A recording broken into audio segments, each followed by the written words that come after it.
মালিক ইবনে দিনার রহমতুল্লাহ আলাইহির মেয়ে স্বপ্নে বাবাকে বলছিলেন, বাবা এখনো কি ফিরে আসার সময় হয় নাই?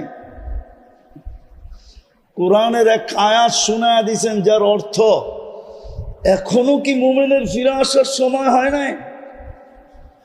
বাস ঘুমের থেকে উঠতে দেরি, মালিক ইবনে দিনার চেঞ্জ হইতে দেরি হয় না।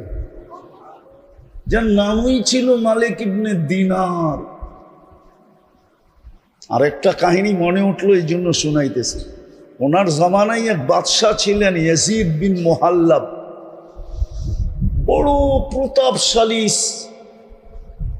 ইসলামের জগতে বড় প্রতাপশালী বাদশাহ ছিল ইয়াজিদ বিন মুহাল্লাব। তো মালিক ইবনে দিনার রহমতুল্লাহ আলাইহির জামানায় তো শান শওকতের সাথে বাড়ির থেকে বাহির হইতেছিলেন, একটু উঁচা জায়গায় দাঁড়ায় মালিক ইবনে দিনার রহমতুল্লাহ আলাইহি তাকায়া তাকায়া দেখতেছিলেন। আর যখন বাদশার চোখে চোখ পড়ছে তখন একটু বেঁকা চোখে দেখছে, মাথাটা একটু বেঁকা করে, চোখটা একটু বেঁকা করে দেখছে, একটু ইনসাল্টের ভঙ্গিতে দেখছে, হ্যাঁ ও প্রতিফন্নের ভঙ্গিতে দেখছে।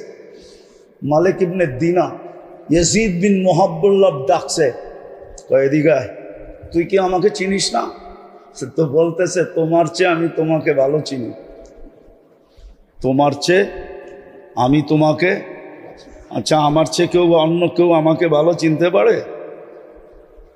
তো ইয়াজিদ বিন মুহাল্লাব বলে, এটা আবার কি বলতেছো, তুমি আমার চেয়ে আমাকে ভালো চিনো,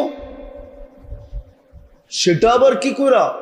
তো মালিক ইবনে দিনার রহমতুল্লাহ আলাইহি বলতেছে, আমা কানা আউয়ালুকা নুতফা, তোর প্রথমটা কি একটা বীর্য ছিল না? তো মালিক ইয়াজিদ বিন মুহাল্লাব বলতেছিল, বালা। কেননা আগের যুগের বাদশারা, সম্ভ্রান্ত মানুষরা,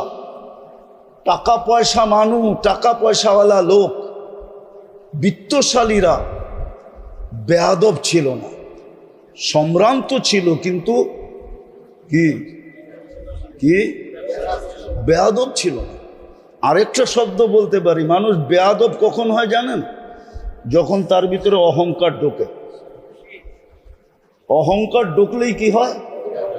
বেয়াদব হয়, এর আগে বেয়াদব হয় না। বেয়াদব হইতে হলে প্রথম লাগে অহংকার, যখন অহংকার ঢুকা যায় তখনই বেয়াদব হয়, আদব কায়দা বেড়ে যায়। আগের যুগের লোকের অহংকারই ছিল না, প্রতাপশালী ছিল, বেয়াদব ছিল না, অহংকারী ছিল না। তো ইয়াজিদ বিন মুহাল্লাবকে জিজ্ঞাসা করছে, আমা কানা আউয়ালুকা নুতফা, তোর প্রথমটা বীর্য ছিল না? বলছে, বালা, অবশ্যই। বলছে, আখিরুকা জিফা, তুমি মরা গেলে ফুলন্ত ফাটন্ত দুর্গন্ধময় একটা লাশে রূপান্তরিত হবে না? বলছে, বালা, অবশ্যই। বলছে, বাইনাহুমা তাহমিলু কাদিরা, এটা দুইয়ের মাধ্যখানে তুমি আর আমি একটা পেশাব পায়খানার টুকরি, আর কি পেটের ভিতরে কি? আরে বলেন না, পেশাব পায়খানার একটা টুকরি। টুকরি চিনেন? মনে হয় চিনেন না, এখন তো টুকরি সুকরি দিয়ে বাজার করে না। আগে বাজারে গেলে টুকরিওয়ালারা ফিরতে থাকতো, ঘুরতে থাকতো, এখনো করে বাজারে যাই না তো, যুগদর যুগ, এই জন্য দেখি না আর কি। তো বলছে পেশাব পায়খানার টুকরি।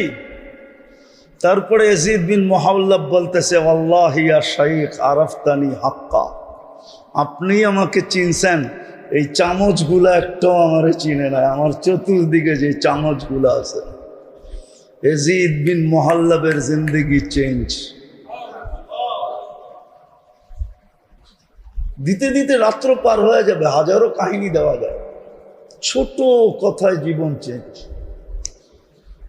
তো লম্বা শুনতে হয় না, জীবন যদি চেঞ্জ করতে হয় তাইলে দুটা কথাই জীবন চেঞ্জ হয়ে যায়। এতজনের কথা শুনতে হয় না, এত লম্বা কথার প্রয়োজন হয় না। আজকে তো জীবন চেঞ্জ করার ইচ্ছা আমাদের নাই। জীবন চেঞ্জ করার ইচ্ছা আমাদের নাই। জীবন চেঞ্জ করার ইচ্ছা যদি থাকতো তাহলে এক মজলিসই যথেষ্ট, ভিতরে রং চলে আসবে। আর না হওয়ারও কারণ আছে, না হওয়ারও, আমরা সারাদিন দেহ নিয়া বিভোর, দেহটা নিয়েই সারাদিন ভাবি, ঠিক না? সত্য তো? হ্যাঁ, এই মজলিসে একজনও নাই যে ডেলি 1 মিনিট আত্মা নিয়া ভাবে, 1 মিনিট মাত্র। 60 মিনিটে 1 ঘন্টা, 24/60 যতটুক হয়, 24/60 কত মিনিট? কত মিনিটের ভিতরে 1 মিনিট আমরা আত্মা নিয়ে ভাবি না। আমার ভিতরে যে একটা আত্মা আছে ওটা নিয়ে ভাবি না, ওটা নিয়ে কোনো গবেষণাগার নাই। অথচ দেহ নিয়ে গবেষণা আছে, প্রত্যেক দেশে দেহ নিয়ে গবেষণাগার আছে। স্বাস্থ্যের জন্য বিরাট বড় একটা সেক্টরই আছে, স্বাস্থ্য মন্ত্রণালয়। এটার কাজই মানুষের দেহ নিয়ে ভাবা, দেহের রোগ নিয়ে ভাবা। দেশের সিংহভাগ পয়সা এর পিছনে খরচ হয়, নাইলে ড্রাইভার 400 কোটি টাকার মালিক হয় কি করে? কত? কে? কি? তাইলে যার গাড়ি সে কয়শো কোটি টাকার মালিক। হ্যাঁ, এটা আমার বোঝানো ইচ্ছা না, আমার বোঝানোর জন্য বলতেছি, কথার আলোচ্য বিষয় না। দেহ নিয়ে তো গবেষণাগার আছে সারা দুনিয়ায়, যেটা দেহ নিয়ে গবেষণা করে ওটার নাম WHO, বিশ্ব স্বাস্থ্য সংস্থা। আজকেই আমি জুমায় বলতেছিলাম আর হাসতেছিলাম, আজকে প্রত্যেক মসজিদের খতিবের কাছে ফাউন্ডেশন থেকে চিঠি আসছে, করোনার ব্যাপারে সবাইকে সতর্ক করেন, সজাগ করেন, সবাইকে সচেতন করেন। কিন্তু আমি তো আজ পর্যন্ত ফাউন্ডেশন থেকে একটা চিঠি আসতে দেখলাম না। নাম ইসলামী ফাউন্ডেশন, ও চিঠি পাঠাইলো আজকে, তাও করোনা নিয়ে সতর্ক করার জন্য। আজ পর্যন্ত ফাউন্ডেশনকে দেখি নাই যে একটা চিঠি কোনোদিন ইস্যু করতে যে মানুষের আত্মা নিয়ে মানুষকে সতর্ক করেন। কেননা শারীরিক রোগে তো যার হলো সে আক্রান্ত হয়, শুধু তার পর্যন্ত সীমিত থাকে। কিন্তু আত্মায় যখন রোগ হয় না, এটা পর্যন্ত পুরা দুনিয়া পর্যন্ত ছড়ায়া থাকে। শুধু সে আক্রান্ত হয় না, পরিবার আক্রান্ত হয়, পরিবার হয় না মহল্লা হয়, শুধু মহল্লা হয় না এলাকা হয়, এলাকা হয় না পুরা দেশ হয়। যদি পুরা দেশ কেন পুরো দুনিয়া মানব জাতি আক্রান্ত হয় যখন আত্মায় রোগ হয়। আত্মা যখন কারো লোভ, আত্মার রোগ, শরীরের রোগ না। লোভ কি কি কিসের রোগ? লোভ আত্মার রোগ, এটা শরীরের রোগ না। লোভেই তো পুরা নদী খায়া ফেলছে, ঠিক না? কি আমার তো ওই দিনও মনে আছে এই নদী কত বড়। বড়ই তো হইলাম ঢাকা শহরে, ডাঙ্গুটি খেললাম ঢাকা শহরে। ৭৬ থেকে পড়ি কামরাঙ্গি চরে পড়তাম, ৭৬ আমি ভর্তি হয়েছি কামরাঙ্গি চরে নুড়িয়ায়। ওই থেকে তো এই নদী দেখতেছি কত বড়, কিন্তু লোভেই তো এই নদী খায়া ফেলছে, ঠিক না? লোভেই তো কতজনের বাড়ি চলে গেছে, ঠিক না? না চলে যায় না? লোভেই তো কত মানুষ ফকির হয়ে গেল, ঠিক না? লোভ যার, যে ফকির হয়েছে সে না, আরেকজন লোভী হয়ে গেছে। কাহিনী মনে পড়ছে, বনি ইসরাইলের ভিতরে এক বুড়ি ছিল, বুড়ি। তো রাজার প্রাসাদের কাছেই বুড়ির ঝুপড়ি ছিল। তো মন্ত্রীরা পরামর্শ দিছে, রাজা মহোদয় আপনার বাড়ির পাশে যদি বুড়ির ঝুপড়ি থাকে এটা কি শোভা পায়? তো বলছে কি করব, দেওয়ালটা একটু বাড়ায় নিলেই তো বাড়ির সৌন্দর্যটাও বাড়ে, ঝুপড়িটাও থাকে না। তো রাজার বুঝে আসছে, তো বুড়ি যতদিন ছিল ততদিন তো নিতে পারে না। বুড়ি একদিন জানি কই চলে গেছে বেড়াইতে, আয়সা দেখতেছে ঝুপড়ি সুপড়ি কিছুই নাই, রাজার বাড়ির দেওয়াল লম্বা হয়ে গেছে। তো বুড়ি বাইরে দাঁড়ায় বলতেছে, আল্লাহ আমি না ছিলাম না, তুই ছিলি কই? আমি না ছিলাম না, তুমি ছিলে কোথায়? এরকম হায়াতুস সাহাবাও এক কাহিনী আছে। মহিলা সাহাবী বাড়ির থেকে চলে গেছেন, আয়সা দেখতেছে চাক্কি নাই, চাক্কি চুরি হয়ে গেছে। চাক্কি, চাক্কি চিনেন? আটা পেশার চাক্কি। আর ছাগলও নাই। তো জায়নামাজ বিছায়া নামাজ পড়ে বলতেছে, আমি তো ছিলাম না, আপনি কোথায় ছিলেন? দোয়া তো পড়তে পড়তেই গেছিলাম, খলিফাতুনা ফিল আহলি ওয়াল মাল রফিকুনা ফিস সফর ওয়াল খলিফাতু ফিল আহলি ওয়াল মাল। আপনাকেই তো বাড়িতে রেখা গেলাম, চাক্কি কই আর বকরি কই? আপনি কই ছিলেন? তো সাথে সাথে নতুন চাক্কি পাঠায় দিছে, বকরি একটার জায়গায় দুটা পাঠায় দিছে। আর ওই বনি ইসরাইলের বুড়ি যখন হাত উঠায় বলছে, আপনি কই ছিলেন? আমি না ছিলাম না। বাস বলতে দেরি, তুফান আসতে দেরি হয় না। বাদশাও গোল, চড্ডি বড্ডিও গোল। যেমন একটু আগে সাইদ ভাই বললেন না যে আমিও জেলখানায় গেছি, হ্যাঁ আসলে ওই চোখের পানিতেই সব উড়ে গেছে। চোখের পানিতেই সব কি হয়ে গেছে। আরেকটা আছে, ওটা সময় আমার কাছে নাই। এই মাটির একটা বৈশিষ্ট্য আছে, বাংলাদেশের মাটির নিচে একটা আধ্যাত্মিক শক্তি লুকানো আছে। ওটা গভীরভাবে কেউ ইতিহাস না পড়লে জানবে না। এই মাটির নিচে একটা গভীর, এই মাটি নিয়ে যে খেলবে একদিন না একদিন মাটি তাকে কিক মারবেই মারবে।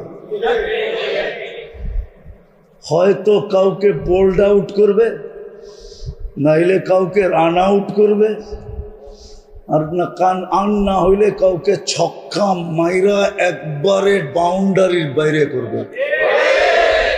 এটা হলো এই মাটির আধ্যাত্মিক শক্তি। আপনারা জানেন না, আসতেছেন তো জানেন না, এই মাটির একটা আধ্যাত্মিক শক্তি আছে।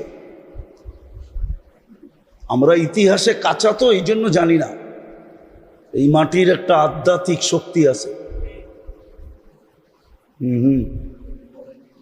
বলার সময় হবে না, এত লম্বা বলা যাবে না। আবার কখনো আসলে কোনো মজলিসে হইলে বলা দিব না, কিন্তু এটা মাইনা নেন এই মাটির আধ্যাত্মিক শক্তি। কেননা হিজরতের সনের কাছাকাছি হইল বাংলা সন, 10-11 বৎসরের ডিফারেন্স।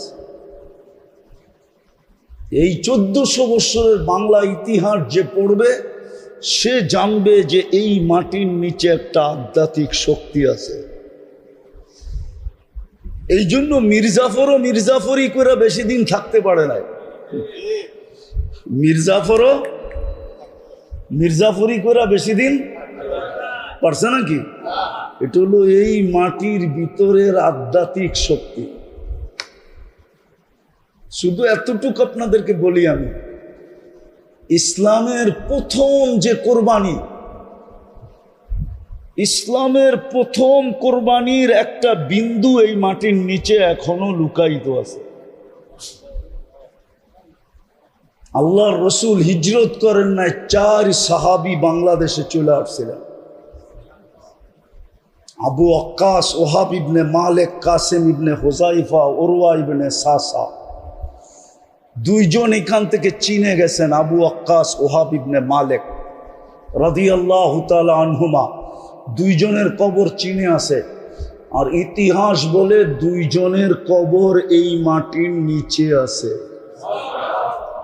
এটা হলো ওই আধ্যাত্মিক শক্তি যেটা ইসলামের প্রথম কোরবানির বিন্দু এই বাংলার মাটির নিচে দাফন হয়েছে। এই জন্য এই মাটি নিয়ে কাউকে বেশি দিন মাটি খেলতে দেয় না। বেশি দিন খেলতে চাইলেই মাটি তাকে কিক মারে, মাটি তাকে, কেউ হয়তো বোঝে, কেউ হয়তো আমার কথা বুঝবে না, বেশিরভাগই বুঝবে না, হয়তো কেউ বুঝলে বুঝতে পারে। এই জন্যই দেখা যায় অল্প কয়েকদিন পরেই মাটি তাকে কিক মারা শুরু করে, কেননা এই মাটির নিচে একটা আধ্যাত্মিক শক্তি লুকানো আছে। তো যেটা বুঝাইতেছিলাম, মজলিস বেশি লাগে না। আজকে তো সারাদিন আমাদের চিন্তা দেহ নিয়া, আত্মা নিয়ে কোনো চিন্তা নেই। সমস্ত গবেষণাগার দেহ নিয়ে, আত্মা নিয়ে কোনো গবেষণাগার নাই। সব ক্লিনিক দেহের, আত্মার কোনো ক্লিনিক নাই। সব ফার্মেসি দেহের, আত্মার কোনো ফার্মেসি নাই। সব মেডিকেল দেহের, আত্মার কোনো মেডিকেল নাই। অথচ মানুষের আত্মার রোগেই শুধু সে শরীরের রোগ হইলে সে একা আক্রান্ত হয়, কিন্তু আত্মার রোগী হইলে হয় জাতিকে জাতি, পুরো গোষ্ঠী, পুরো মানব জাতি আক্রান্ত হয়। আজকে জুলুম মানুষের হিংসার কারণ, মানুষের কারণেই দুনিয়াতে আজকে জুলুম আর জুলুম, মানুষের আত্মার রোগের কারণে। আর হাদিসও আছে, একজনের আত্মার রোগের কারণে একটা জাতি মারা যাবে। শুধু একজনের আত্মার রোগ, কয়জনের? এক ফ্যামিলির আত্মার রোগ, পুরো জাতি ধূলিসাৎ হয়ে যাবে। আর আমরা চোখে এখন এটাই দেখতেছি, আমাদের আত্মার রোগ। ইসলাম এই জন্যই দরকার, আত্মার রোগকে নির্ণয় করা দরকার। আমরা আত্মা নিয়ে ভাবি না। আরে রোগ বইলা কি লাভ হবে যদি আপনার ভিতরে ভাবনাই না আসে? শুধু শুধু তো হাদিস বলে নাই, আত্মা নিয়ে ভাবতে গেলে লা তাফাক্কুরু সা খায়রুম মিন ইবাদাতি 60 ও 70 সানা। এই হাদিস আত্মার ভাবনার ব্যাপারেও, যে আত্মা নিয়ে ভাববে তাকে 60-70 বৎসরের ইবাদতের সওয়াব প্রত্যেক মুহূর্তে দেওয়া হবে। চাই নারী হোক, চাই পুরুষ হোক, চাই যুবক হোক, চাই বৃদ্ধ হোক, বাচ্চার থেকে তো কলম উঠানো। আজকে তো আমাদের ভিতরে আত্মা নিয়ে কোনো ভাবনাই নেই, চিন্তাই নেই। আমরা বিশ্বাস করতেই রাজি না যে আত্মার আবার রোগ হয় কোত্থেকে। না, রোগ তো আত্মারই হয়। বরং দেহের রোগ তো মানুষকে শুধু দুনিয়াতে না, দেহের বহুত রোগ আছে যেই রোগ দ্বারা মানুষকে আল্লাহ উচ্চ থেকে উচ্চ মর্যাদায় আসীন করেন, উচ্চ থেকে উচ্চ মর্যাদা দান করেন। আপনি উঠান, ডায়রিয়া হয়ে মারা গেলে শাহাদাতের মৌত। কি মৌত? কি শাহাদাতের মৌত? কি ছোট মৌত? হ্যাঁ, ডাকায়া ভাষা বোঝেন? শাহাদাতের মৌত মানে সে আজরাইলকে ঠেক দিছে, মরে নাই সে। কোরআন বলে সে মরে নাই। বলবেন আজিমপুরে তো দাফন করলাম, আপনি পোশাকটা দাফন করছেন, পোশাক, তাকে না। এটা দুনিয়ার পোশাক, এটা বর্তমান দেহটা কি? কেননা জান্নাতের পোশাক এটা না। জান্নাতের পোশাক তো 120 ফিট লম্বা। কত কত? জাহান্নামীদের পোশাক এটা না। এক জাহান্নামীকে বসতে জায়গা লাগবে 470 কিলোমিটার। একটা দাঁত হবে 10 কিলোমিটার চওড়া। একটা রান হবে, ওই পাহাড় আমি 4 বার দেখছি, জাবালে বায়দা, ইয়ামানে আছে, ইয়ামানের শেষ মাথায়। সৌদির সাথে লাগোয়া। আল্লাহর রসুল বলছে জাবালে বয়দার সমান এক একটা জাহান্নামীর রান হবে। তো যে শাহাদাতের মৌত মরছে ও তো কাপড়টা আপনাকে দিয়া গেছে, পোশাকটা, ও জান্নাতেরটা পয়ড়া চলে গেছে, ও তো মরেই নেই। আল্লাহই তো বলে মরে নাই, আমি কোত্থেকে বলবো? ও তো আজরাইলকে ফাঁকি দিছে। তো অনেক রোগ আছে যেটার দ্বারা, যেই রোগে আক্রান্ত হলে আখেরাতে দারাজাত বুলন্দ হয়। শোনামো একটু। অসুস্থ ব্যক্তি যখন আহ আহ বলে তো হাদিসে কুদসিতে আছে আনিনুল মারিদি তাসবিহুন। অসুস্থ ব্যক্তি যখন আহ আহ বলে তো সুবহানাল্লাহ পড়ার সওয়াব লেখা হইতে থাকে। সিয়াহাতুহু তাহলিলুন, যখন অসহ্য হয়ে চিৎকার দেয় তো লা ইলাহা ইল্লাল্লাহ পড়ার সওয়াব লেখা হইতে থাকে। কোনটার ওয়েট কতটুকু বলার সময় নাই আমার কাছে। সুবহানাল্লাহর ওজন কতটুকু, আল্লাহ ইলাহার ওজন কতটুকু।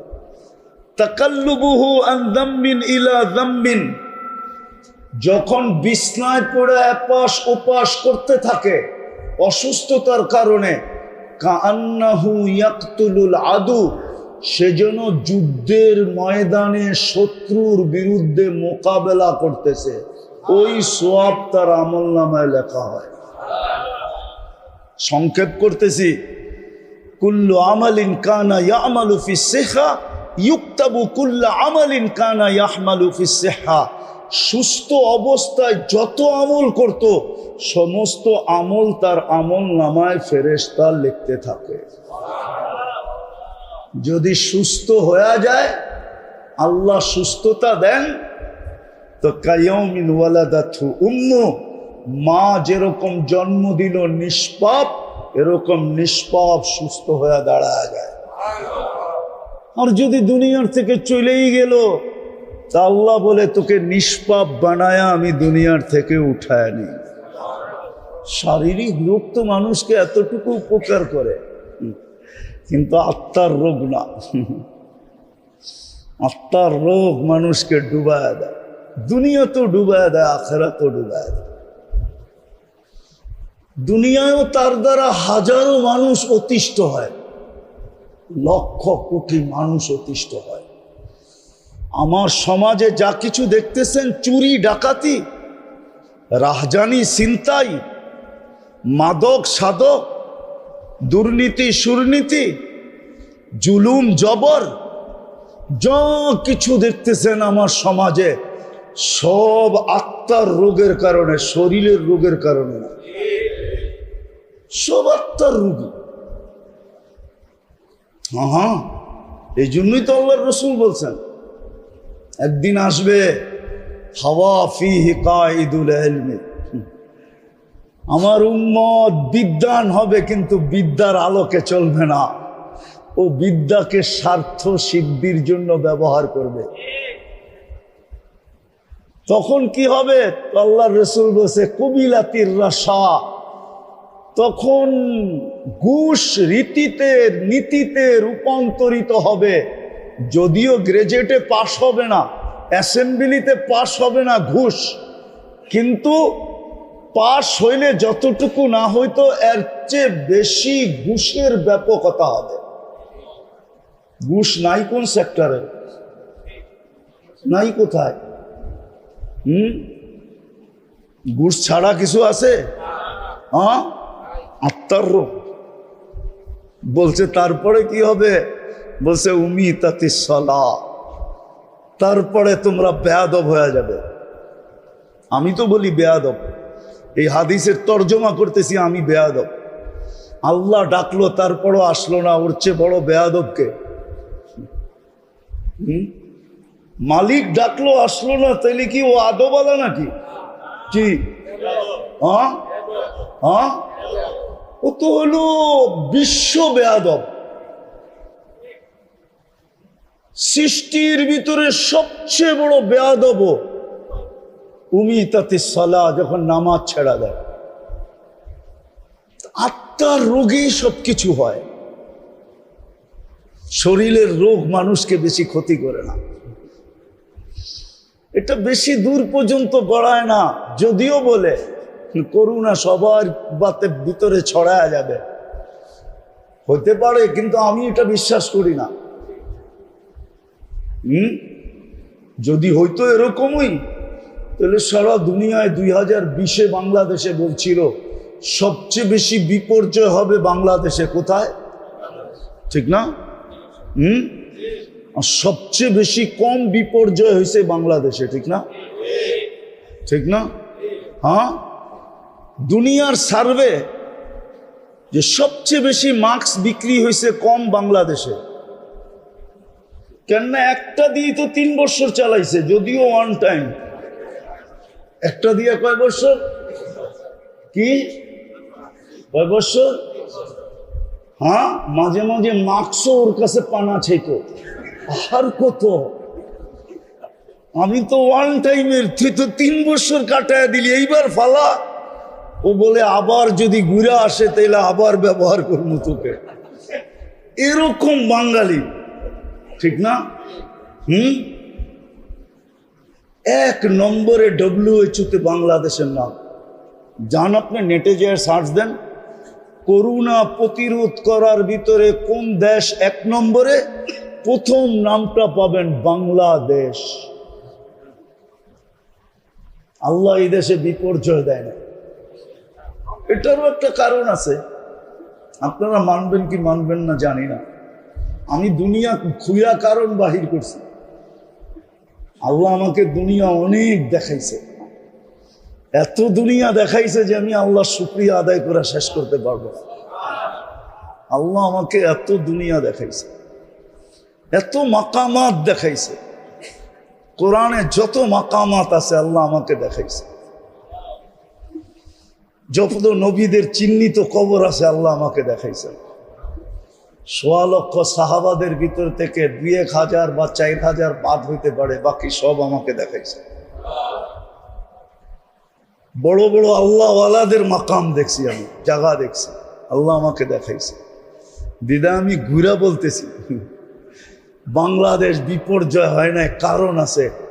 কেননা বাংলাদেশের মতো 40,000 হেফজোখানা দুনিয়ার এত ছোট দেশে কোথাও নাই।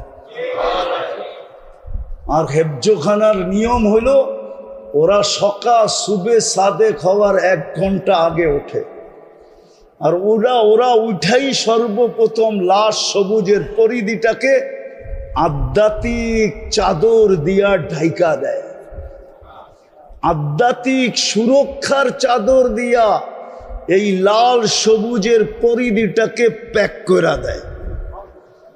তারপরে ওরা আল্লাহর কালাম পড়তে বসে, যার কারণে এই দেশে কোনো বিপর্যয় হয় নাই।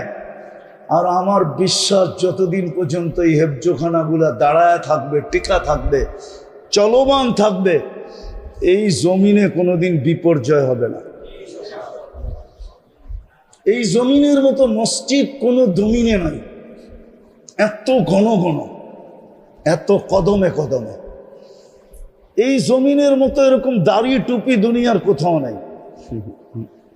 এই জমিনের মতো আলেম ওলামার দুনিয়ার কোথাও নাই। এই জমিনের মতো পর্দা নিশিন দুনিয়ার কোথাও, হ্যাঁ, এই জমিনের মতো পাগল, আপনি গরিব বলতেছি, আবার রাগ হয়ে যায় না, 11:15 বাজতে চলছে, এরকম পাগল হয়ে বয়ে রইছে, এরকম মানুষ দুনিয়ার কোনো দেশে নাই। এই জন্যই পাগল বললাম। রাগ হয়ে গেলেন? আল্লাহ আল্লাহর রসুলের পাগল এরকম দুনিয়ার কোনো দেশে নেই। আমি গুড়া বলতেছি, গুড়া।